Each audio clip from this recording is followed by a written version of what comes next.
Hello, and welcome to the Chronicles of Dragonlance podcast, where we go book by book, chapter by chapter, through the Dragonlance series of books. My name is Jonathan Howard, and with me, as always, is my good friend Shivam.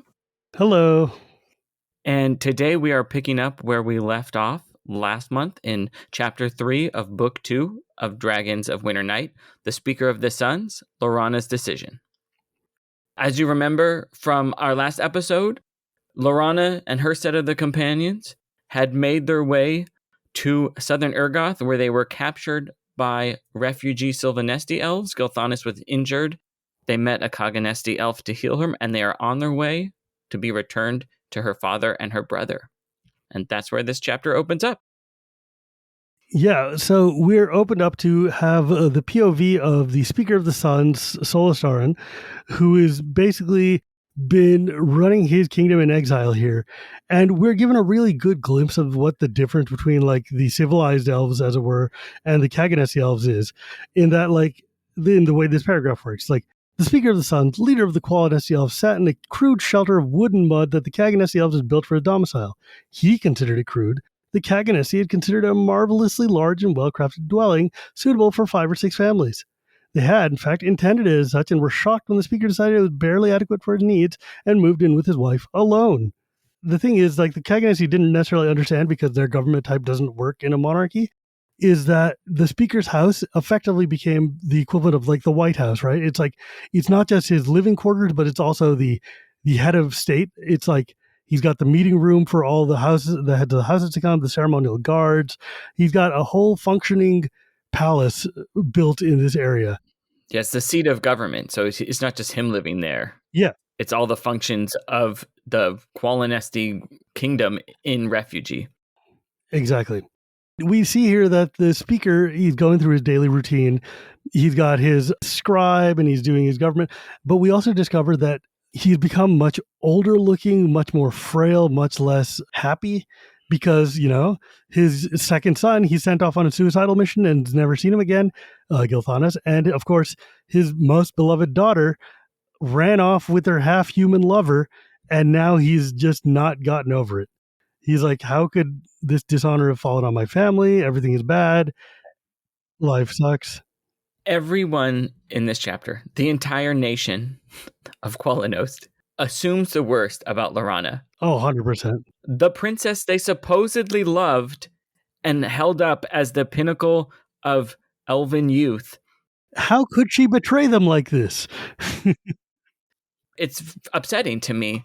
She's seen as the pinnacle, their beloved elf princess, and they all just assumed that she went out and made the worst absolute decisions she could, that she just ran off and debased herself. And it's like, they didn't even bother asking why she did it.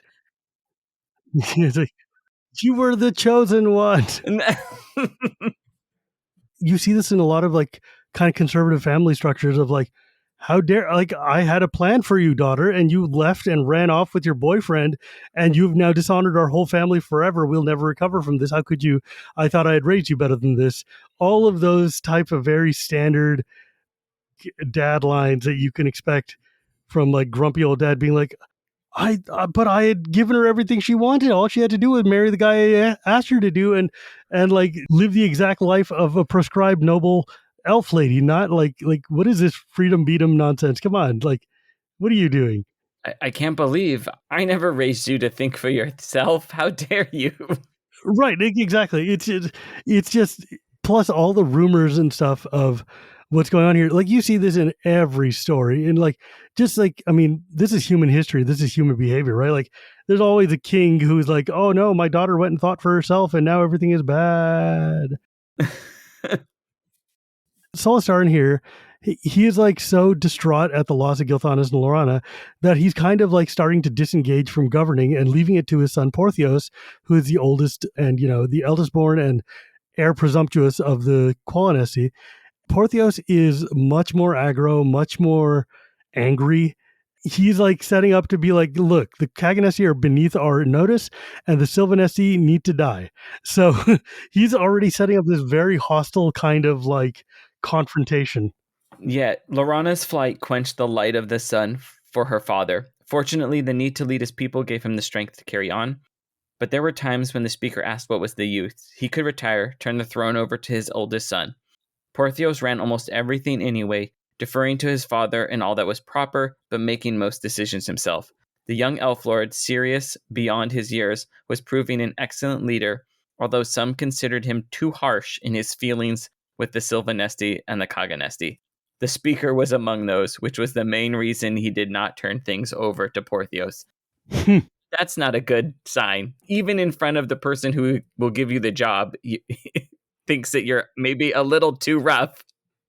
And of course, Portheos thinks his dad is just softy and sentimental in his old age. And he's like, look, man, the Silvanesti think of us as a sub race, and he's like, screw this. And I'm not. Portheos is proud. Yeah. Portheos is very proud, and he believes that his people are just as good as the Silvanesti are, if not better. It's weird. He's got both sides of it. He's got the racial superiority over the Kaganesti and the racial inferiority complex against the Silvanesti. He's not at all interested in negotiation or peace. And on the other side of the river is the Silvanesti, who are led by the Lord Quinoth, who is Alhana's betrothed. That word is so hard to say, betrothed. Betrothed. Yeah, but Quinoth is Alhana's husband-to-be.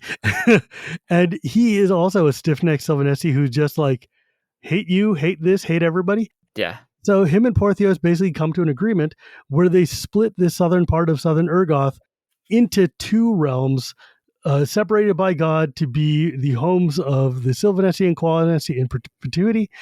And then Margaret writes this line here, which is just so amazingly, like just dripping with, what she thinks about these people. The borderlines were patronizingly communicated to the Kaganesti as one might communicate to a dog that it is not to enter the kitchen. The Kaganesti, notable for their volatile tempers, were outraged to find that their land was being divided up and parceled out. Already the hunting was growing bad. The animals the Wilder Elves depended on it for their survival had been wiped out in great numbers to feed the refugees. As Laurana had said, the River of Dead could, at any moment, run red with blood, and its name changed tragically. So basically, we're setting up here to this three-state kind of like quasi-war, this Cold War here, where these guys are just waiting for anything to light a tinder and just explode. I'm sure the arrival of Gilthanas and Laurana will diffuse the situation completely. Truly, what could possibly happen?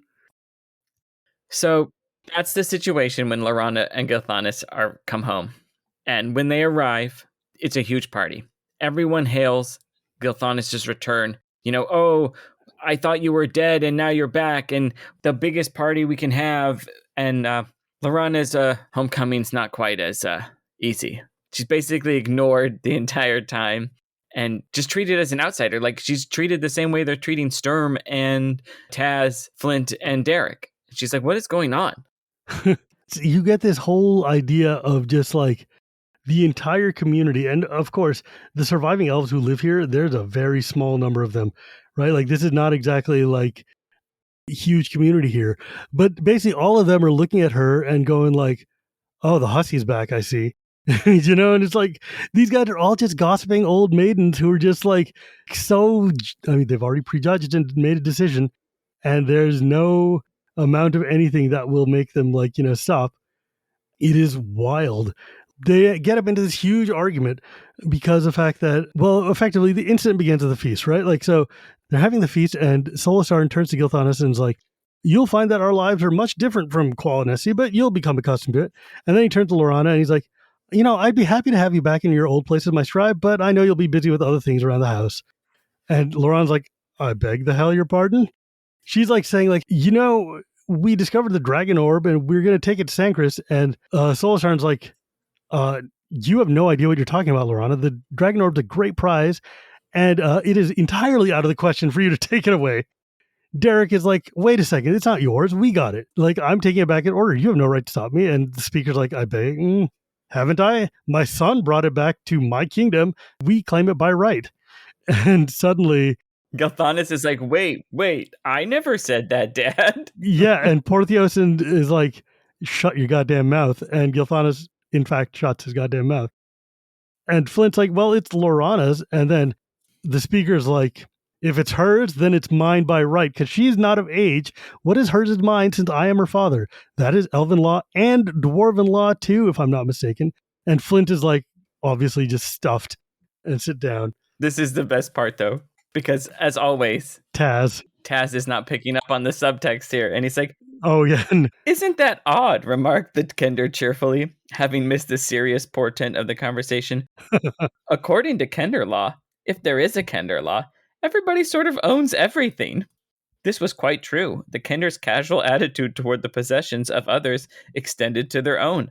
Nothing in a Kender house remained there long, unless it was nailed to the floor. Some neighbor was certain to wander in, admire it, and absentmindedly walk off with it. A family heirloom among Kenders was defined as anything remaining in a house longer than 3 weeks. I love that. These guys are so good at finding the moments to plug in a spot of like humor when things are getting real dark. Flint is, it's like everybody just kind of stops talking because they're all thinking about like, what the hell, what is going on? The knights are just furious right now. The elves are furious. Flint is just staring at this like, oh boy, this is going to be fun. Yeah. Oof. After the dinner, everyone leaves except, the party. Derek starts arguing with Porthos about whose orb it is and who caused all the problems. This is the thing that everyone is obsessed with. What happened 300 years ago and whose fault it is, as if it's anyone's fault. Turns out that the breaking of the world is a pretty big deal. It's no one's fault, right? Like, yeah, no, it's everyone's fault. It happened 300 years ago. Yeah, there are some elves who are still around, so it could arguably be the elves' fault. Objectively, can't be any living human's fault. They had nothing to do with it. It's been 3 or 4 generations. You bear the sin of Adam, man. Like, Yeah, it really does seem that way. Porthos is like, it's humans' fault we had the cataclysm in the first place. As if that has anything to do with anything. Yeah. And then Laurana tries to speak up. It goes very poorly. Her dad, oh man, where is it? Because it is just, they start fighting about what is happening. So here's what Laurana says. So, he speaks truly, Father, Laurana said, greatly daring. Elven women didn't attend war meetings, much less speak. Laurana was present only because of her unique involvement. Rising to her feet, she faced her brother, who glowered at her disapprovingly. Porthos, our father told us in Qualanacy that the Dragon High Lord wanted not only our land, but the extermination of our race. Have you forgotten? Bah, that was one Dragon High Lord. Verminard, he's dead. Yeah, because of us, Laurana shouted angrily. Not you. Laurana, Speaker of the Sons, rose to his full height, taller than even his oldest son. His presence towered over them all. You forget yourself, young woman. You have no right to speak to your elder brother like that. We faced perils of our own in our journey. He remembered his duty and responsibility, as did Gilthanas. They did not go running off with a half-elven bastard like a brazen human. And the speaker stops abruptly. Laurana went white to the lips. She swayed, clutching the table for support. Gilthanas rose swiftly, coming to her side, but she pushed him away. Father, she said in a voice she didn't recognize as her own. What were you about to say? Come away, Laurana, Gilthanas begged. He didn't mean it. We'll talk in the morning. Speaker's son said nothing, his face growing gray and cold. You were about to say human whore, Laurana said softly, her voice falling like pins on nerves stretched taut. Go to your lodgings, Laurana, the speaker ordered in a tight voice. So that is what you think of me, Laurana whispered, her throat constricting. That is why everyone stares and stops talking when I come near them. Human whore. Sister, do as your father commands, Porthos said. As for what we think of you, remember, you brought this on yourself. What do you expect? Look at you, Laurana. You're dressed like a man. You proudly wear a sword stained with blood. You talk glibly of your adventures, traveling with men such as these, human and dwarves, spending the nights with them, spending the nights with your half-breed lover. Where is he? Did he tire of you? And the firelight flared before Laurana's eyes. Its heat swept over her body to be replaced by a terrible cold. She could see nothing and remembered only a horrifying sensation of falling without being able to catch herself. Boom. This is a great scene. Oh, yeah. It shows the conservatism of the elvish world, how they don't want women to be out or doing things.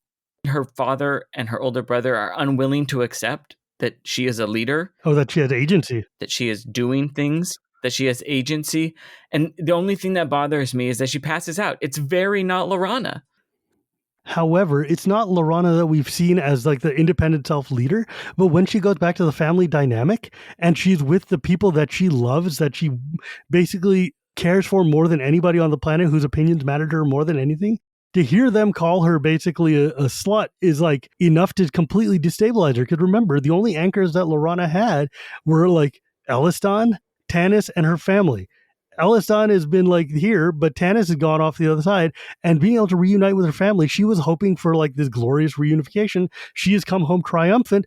Here, she is being expected to ignore all of the lessons she's learned in the past months, all of the growth she has done, and she's realizing, having been in the course of being independent and being with other women and men, that, oh, these people don't see me as a person. They see me as an object. They see me as like a status symbol or just some kind of like statue that meant to be displayed. And this is such a common behavior in conservative families around the world, right? Like this is so much of like older brother and father are in charge of your destiny type of thing. You see this in like Indian families all the time. You see this in like Japanese families, in old world, anywhere. This is in like basically, yeah, any family anywhere, a lot of patriarchal society. This is just patriarchy. Yeah. Unto itself. So she wakes up in her room. Silvara is there. This is the Kaganesti elf who healed Gilthanis. She says, hey, I want you to take me with you when you leave. And Laurana's like, how do you know I'm leaving? And she's like, come on. She's like, look, I already escaped from the Sylvanesti. That's why I'm still here. And I have ears and I've heard everything that's been going on. People don't pay attention to a slave. So I can help you get the orb out of Urgoth. And then she's like, wait, how do you know about the orb? Yeah, I heard you guys talking about it. And you knew what it was? How? And she's like, look, you can take the orb and you can defeat the dragons. And then the other elves will leave. And we, Kaganesti, can go back to how things were. Yeah. And she's like, oh, I can't do anything without Elistan. And then it's so funny because she's like, well, I just so happen to have Elistan right here. Like Silvara has planned this entire trip without. It's funny because like you see this when Laurana's looking at her, she's like looking at the girl closely. She's like, wow, this must be a beautiful woman if the layers of grime and filth were washed off her. It's like, yeah, because you guys are treating her wrong, but also because Silvara is an incredibly smart person who has been conning you the whole time, you know? Elistan's dragged back onto the stage to remind us that he's there. He's mentioned earlier in the chapter where it's just basically he's been talking to the speaker and trying to convince the speaker that Paladine has returned. Yeah. And that he is a cleric. He's a priest. And Elistan's like, I can't go with you. I got to stay here. This is my calling. And you have to take the orb to Sandcrest. But I have to convince the elves of Paladine's return.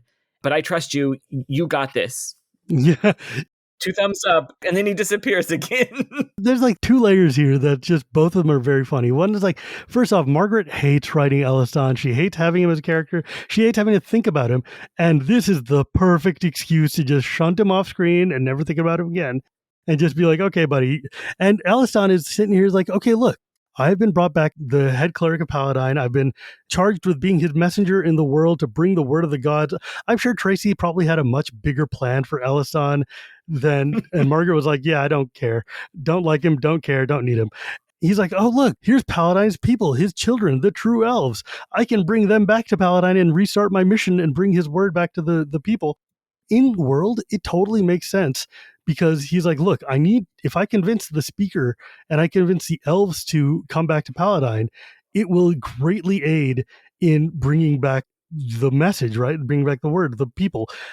And so, yeah, in world, it makes sense. But I mean, it could also make sense for him to go back to meet the Knights of Solamnia, who are also, Paladine children. He is accurate, though, because he says, hey, if you do this, you need to do it. You're going to be the leader. Yeah. Because Derek and Sturm aren't going to do it. Flint and Taz have never been leaders. He's like, it's going to be up to you. So Elistan does recognize that she's a leader, or she has the potential of a leader, and he's a good judge of humans, is what he is. Yeah, and he's basically saying, I trust you, right? Like, you are ready. Here it is. Go. And I love this because she closes her eyes. It says, Laurana closed her eyes for a moment. She laid her head down, warily on her knees. Tanis, she thought, where are you? What should I do? Why is it up to me? I didn't want this. And then as she sat there, Laurana remembered seeing weariness and sorrow on Tanis's face that mirrored her own. Maybe he asked himself these same things. All the times I thought he was so strong, perhaps he really felt as lost and frightened as I do. Certainly he felt abandoned by his people, and we depended on him, whether he wanted us to or not. But he accepted it. He did what he believed was right, and so must I. So great, man. So good. Oh my God, it's such a good scene. No one else has done this. I think Sturm has mentioned it offhand, but here we have one of the companions recognizing what the burden of leadership is now that it has fallen to them. Oh yeah. And saying like, oh, I wonder if Tanis does this. And we, of course, know because we have been reading Tanis in the previous book and a half, that he's constantly saying, why am I being the leader? I don't know what I'm doing any more than these other folks. But he's also stepping up. Yeah, but I have to do it. They are relying on me. And so he stepped up and she's stepping up. And that's great. Yeah, I love this. I love this scene a lot. Obviously, Alistan just kind of fading himself out there. It makes sense in the world, totally fits. But the fact that he sets up Laurana to basically become an independent leader is, I think, the most important role he plays. Because, like, otherwise she's using him as a crutch. She's like, oh, no, I can't make a decision. I need you to make the decision for me. And no, Alistan's like, no, your decision is the decision that matters. You are the one that everybody trusts. You are the only one who can do this. And now she has come to believe it. This is like her first step into becoming the Golden General, right? Like this is Laurana, the true Laurana, the Laurana that we all fell in love with coming to form here. It's a fantastic moment. He says, go with Paladine's blessing and my own. Like, so he's saying, like, this is God's will. Yeah. You got to do it. Basically, he's like, look, man, I did what I could for you, but you are far stronger and better than me. Go, take this and go forth. And I love it. I love it. Cut to Sturm and Flint and Tasselhoff. They've been imprisoned, or, you know, they're guests, but they're guests behind a locked door. They've chained Taz to a post because they know, hey, he's a Kender. He'll wander off. He'll free himself. Chained by his foot to a bedpost. It's just like a mud hut, right? And in the ceiling, there's a hole where the smoke from the fire comes up. And they hear movement on the roof. There comes the voice of a man, and we're reintroduced to Theros Ironfeld, the blacksmith from Solace. And if you remember from the first book, when Solace was invaded and captured, and they were taking people away, he was the one who had his arm cut off by... It wasn't by Viewmaster Toad didn't do it. Someone else did it. But he was about to die, and then Goldmoon healed him. Yeah, because they found him in the prison cart. Dying, and then she healed him, yeah. Yeah. So he's there. They're surprised to see him, and it says he has a silver arm. And that's all it says. No time for questions. The Lady Laurana sent me to free you. We're to meet her in the woods beyond the camp. Make haste. We have only a few hours before dawn, etc. Theros strode over to look at Tasselhoff, who was trying without success to free himself. Well, Master Thief, I see someone's caught you at last. I'm not a thief, Taz said indignantly. You know me better than that, Theros. The purse was planted on me. The smith chuckled. Taking hold of the chain in his hand, he gave a sudden heave and it split apart. Taz, however, didn't even notice. He was staring at the smith's arms. One arm, the left, was dusky black, the color of the smith's skin. But the other arm, the right, was bright, shining silver. Theros, Taz said in a strangled voice, your arm. Questions later, little thief, the smith said sternly. Now we move swift. And it's like, oh, okay, well... We've heard of a silver arm before. Yeah. He leads him off, and then we cut back to Laurana. She has Silvara with her, and they're going to see her father. The plan is to just walk up into the house, past the guards, go into his room, and steal the orb. There's an argument over the orb size, where Silvara's like, well, I wore this coat, so we can put it under the coat. And Laurana's like, it's 2 feet across. You're going to need like 3 people to carry it. And that little cloak. And she's like, no, the orb fits in your hand. And she's like, no, it doesn't. And then we don't have time to discuss what size the orb is. We have to steal it first. Yeah. So they go in there, sneak in. The guard's like, hey, nobody can come in. And Laurana's like, I'm the princess. And he's like, oh, you can come in, I guess. I want to see my father. And he's like, oh, well, you could go see your dad. Yeah. Yeah, go ahead. Fine. And so she goes there, they go sneak in and walk into the bedroom, see the chest there. They pop it open. This is weird. The chest stood at the end of her father's bed. It was locked, but the companions all carried a copy of the small silver key. What? Why? How? Where did that come from? We're never told. It doesn't matter. But she can just open this chest that is this chest of the, king of the elves. Okay, fine. But the dragon orb is there, glowing white and blue. But it wasn't the same orb. But if it was, it had shrunk. And so now Laurana is dealing with what the other half of the party did in the dream, which is the fact that the orb can grow bigger or smaller as needed. And she picks it up. How did Silvara know it was tiny? How did Silvara know that it was tiny? There's something going on with her because at the end of the chapter, she's holding the orb and she goes, "What am I to do? Why did this come to me?" So clearly something is going on, but What could it be? I don't actually remember. Yeah, and I'm not going to tell you because that's one of the cool moments. You can be like our listeners here and be like, oh, what in the hell is going on? Well, Laurana's already very suspicious, right? She's like, Yeah. Why do you know? Why did you listen to it? Why do you know the dragon orb exists? Who the hell are you? Are you a spy? What's going on? Yeah, Laurana is slowly realizing that Silvara is very competent. Oh, yeah. And in the next chapter, she realizes even more so how competent. Yeah, we'll get to that in a second. Yeah. But right now, there's also another interesting thing in the chest here. So Laurana grabs the thing, hands it to Silvara, and then she grabs the shaft of the Dragonlance, wondering why that she bothered to taking the broken old weapon. And she's like, well, I'm going to take it because the knight handed it to Sturm, and it's his, so I'm going to do that. But then at the bottom is Tanis' sword, Wormslayer, given to him by Kith Kanan, the father of the Qualinesi himself.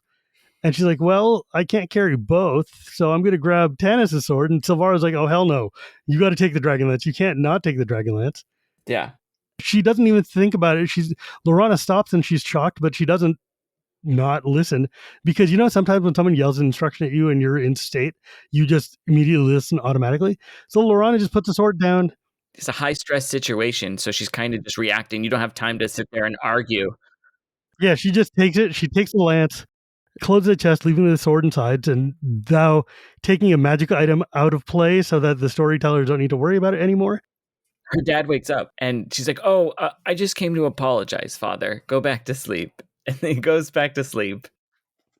Good call, though, on they've eliminated Wormslayer. It's no longer in play. Think about this. Wormslayer detects the presence of dragons. Yeah.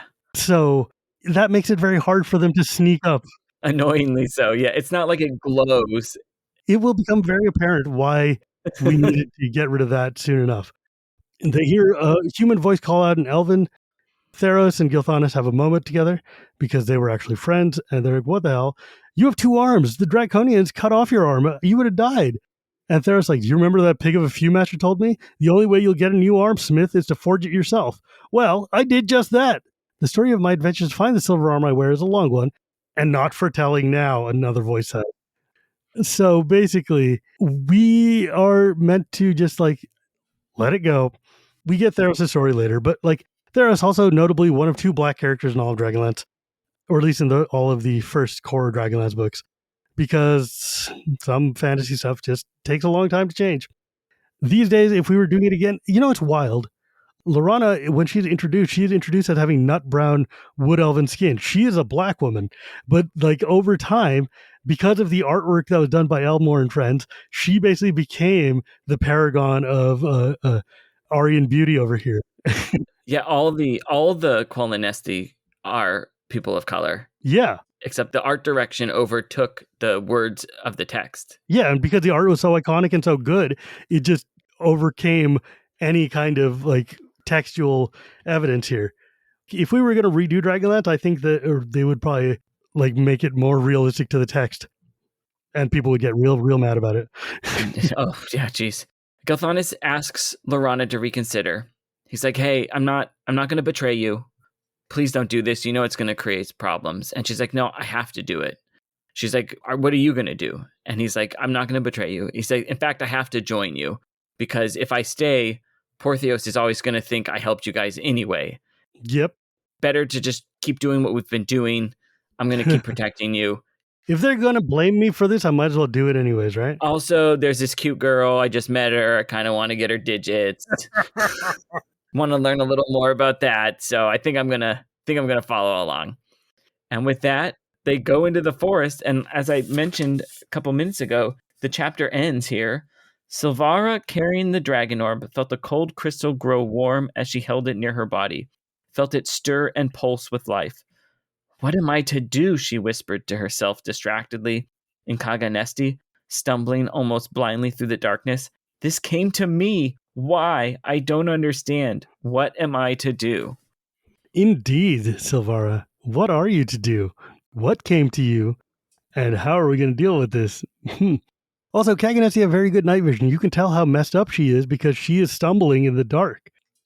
Actually, according to chapter 5, they do not have very good night vision. The Kaganesi? Silvara doesn't have night vision. Well, we'll explain why that is when we get to that chapter, and that's the next episode. But right now, though, we want to remind you all that we do have a Patreon, patreon.com/Chronicles of Dragonlance podcast, that you guys can come and pitch in and help support our show. This is an entirely unsponsored podcast, and it is with your help that we're able to actually carve out the time to do this at all. We also have, our Facebook group and other places where you can find us. And we'd like to shout out our $5 patrons. Alexander Lewis, Nicholas Campo, Swardango, Chris Andrew, Jason Bledsoe, Brandon Brown, and Dylan Lloyd. Thank you all for your support. We could not do this without you. We are immensely grateful for all the help and honestly, we're just grateful that all of you guys are listening to us. Me and John just started this because we wanted an excuse to talk because we're friends and we're like, we need to have an excuse to just hang out monthly. And I'm really, really grateful to see how many of you have come along with us for this ride. As a diehard Dragonlance fanboy, talking about Dragonlance is basically my favorite thing to do. I'm grateful to all of you and to John for coming and hanging out with us. It's nice to know the community is still so supportive. Yeah. People in it. So thank you guys so much. And we look forward to seeing you on the Discord and the Facebook. Oh, and one more thing. A happy belated birthday to Jeff Pearson from us and Tim Davenport. Hope it was a good one. But now we're going to move into Chapter 4, River of the Dead, The Legend of the Silver Dragon. This is so cool. We're getting to some of the coolest parts of this book. I swear to God, I absolutely love this next arc that we're dealing with. Laurana and company, they reach the river, this River of the Dead. It's the river that's dividing. I think it divides... Basically divide the two camps. I thought it divided, kind of thought of like the river as a T. And this is the part that separates the refugee elves from the Kaganestes part. Yeah, that's effectively it. Is that, let me pull out the map specifically. While you do that, I'll just describe a little bit. So Laurana and the company, with Theros leading them, reach the river. Theros seems to have a relationship with the Kaganesti, and it's explained that he was healed with the Qualinesti elves, came there with them, and then he kind of just has free reign. He's made friends with the Qualinesti elves. He can pretty much walk around, and as he's done so, he's become friends with the Kaganesti elves. He treats them as fully formed, self-directing people. And so he has a relationship. Once they get to the river, Silvara calls to her people on the other side. They're immediately there. She makes some hooting noises. Then some hooting noises are returned. And then some boats come across the river. And Laurana has suspicions about Silvari. She starts to noticing how competent Silvara is, noticing how the Kaganesti were watching the river and had boats available. She begins to think, oh, maybe my people's views of the Kaganesti elves are a little myopic. I think we're looking at the surface here and saying, oh, these people dress like barbarians, so they must be idiot, childlike barbarians. And it's very becoming clear to the reader, at least myself, that is not the case at all, that the Kaganesti are quite clever and they're monitoring and they know everything that's going on, and that perhaps they were not enslaved, but that they went there willingly so that they could spy on the Qualinesti and Sylvanesti. But it's also so patronizing unto itself of them thinking like, oh, look, these people, they're here. They look at these little peasants want our tokens and money and are just here to, it's so wild that like their automatic thought is, of course they must be slaves. Why would they come here on their own?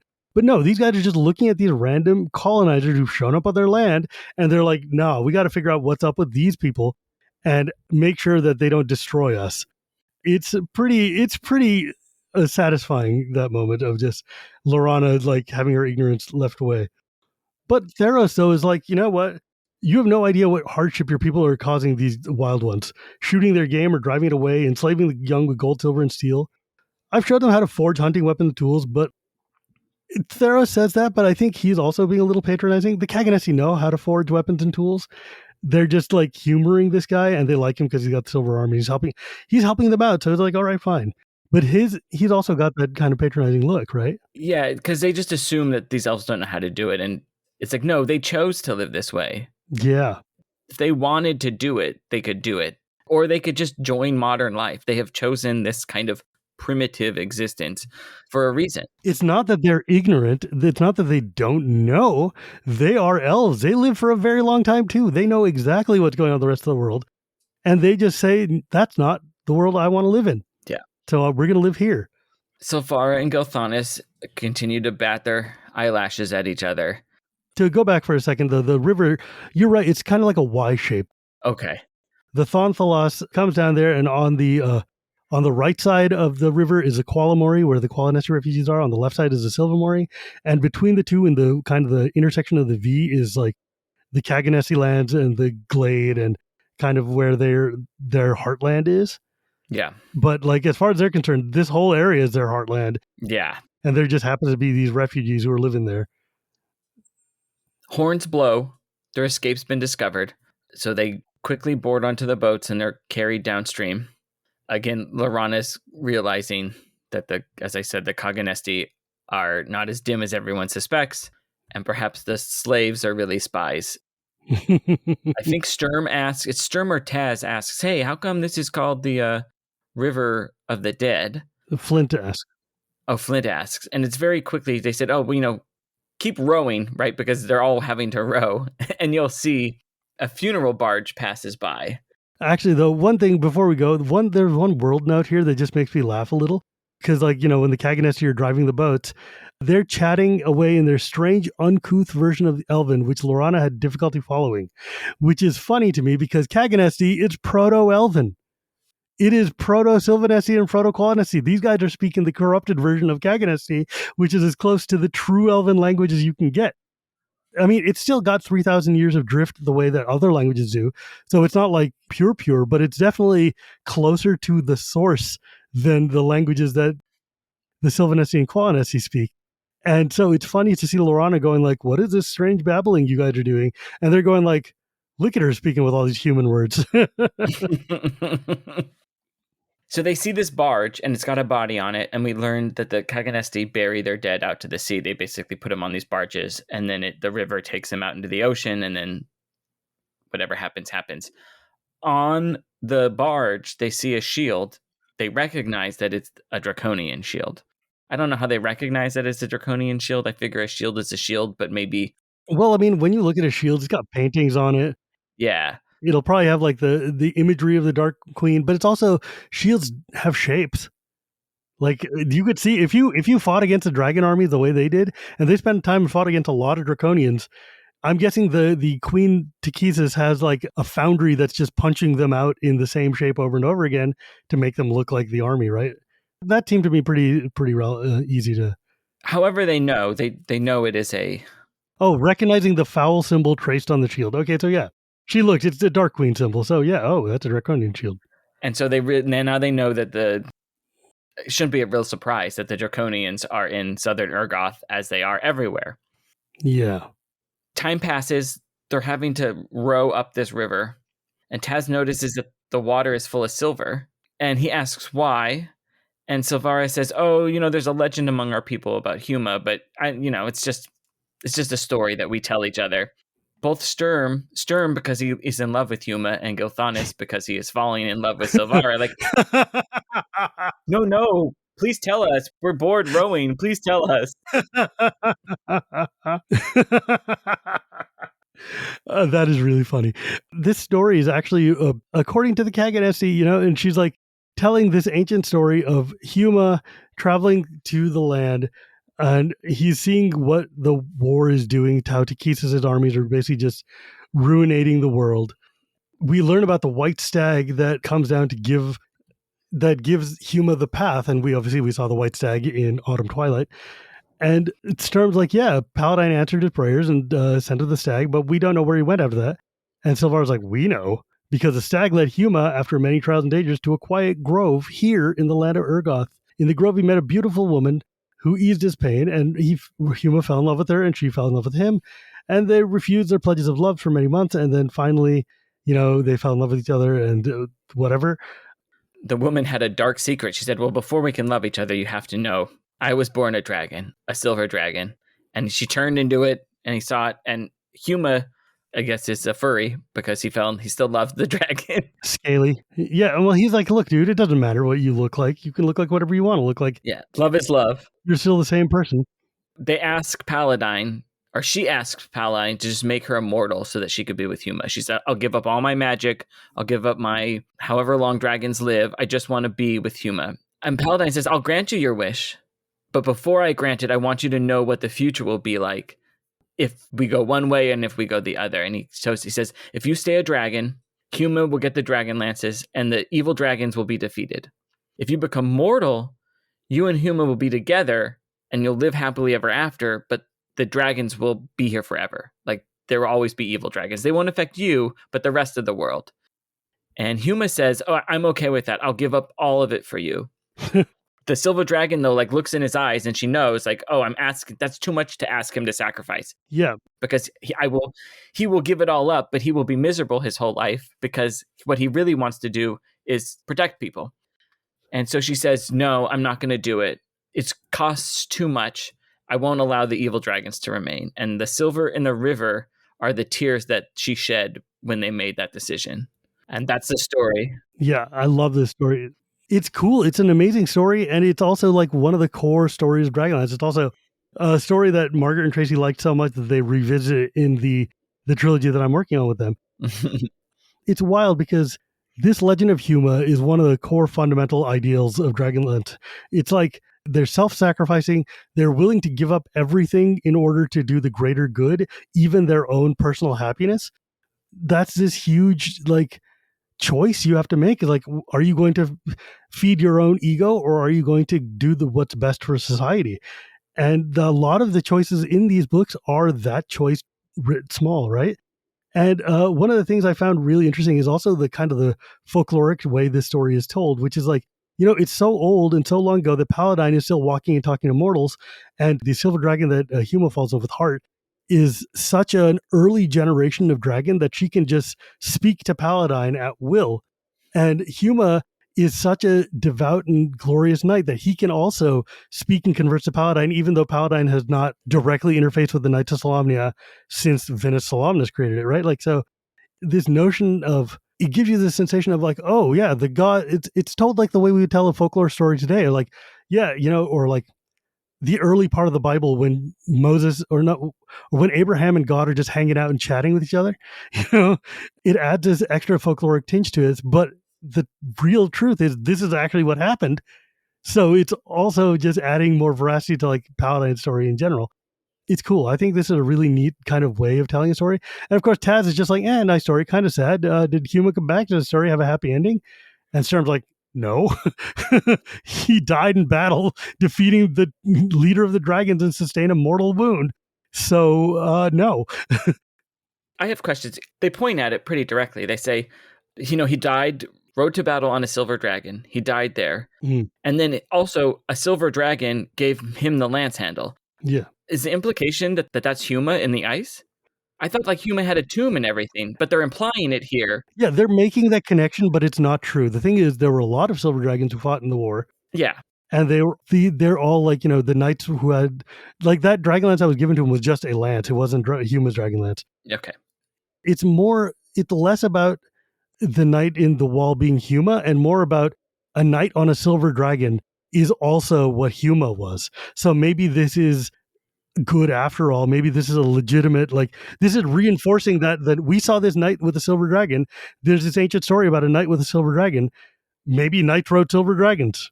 Yeah, not just bad, because that was the implication. Yeah. Maybe there were good dragons. Who knew?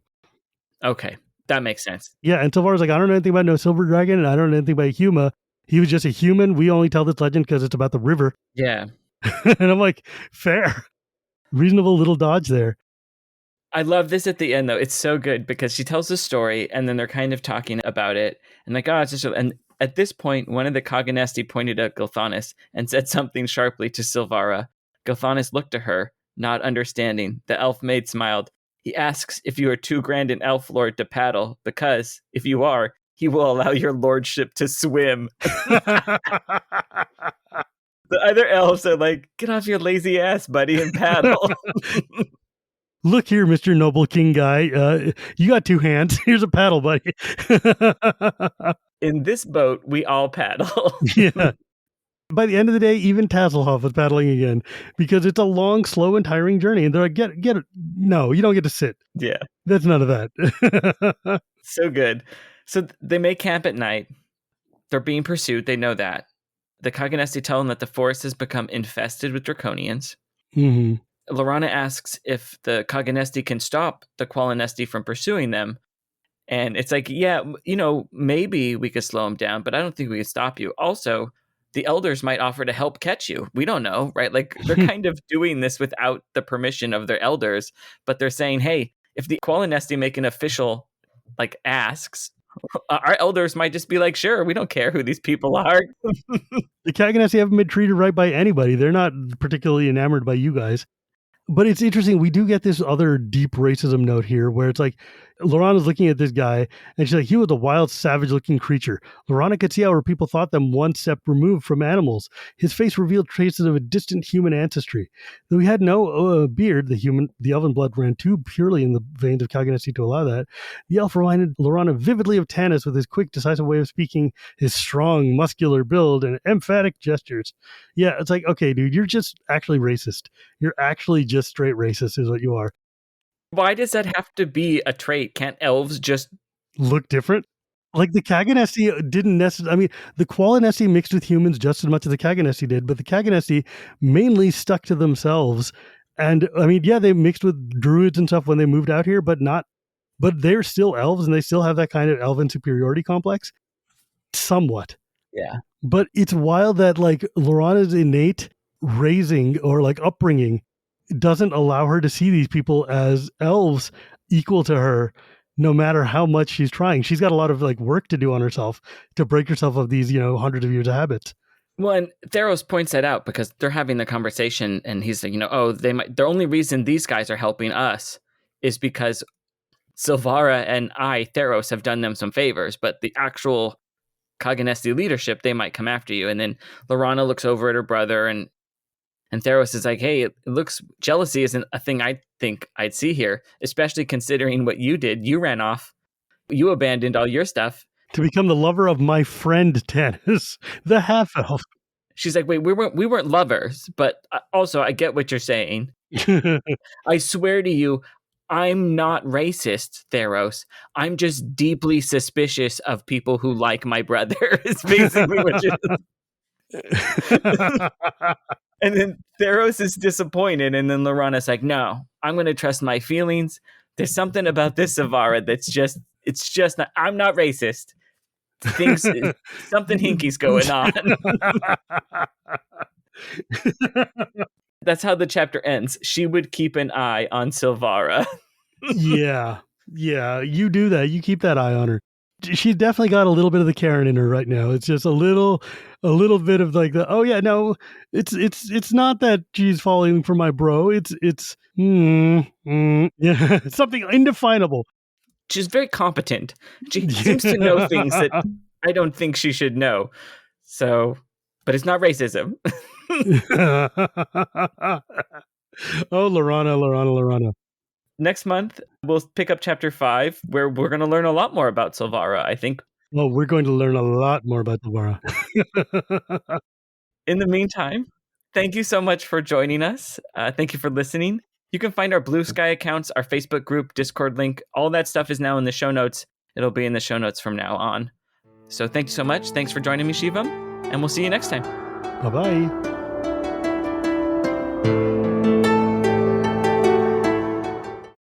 She slay.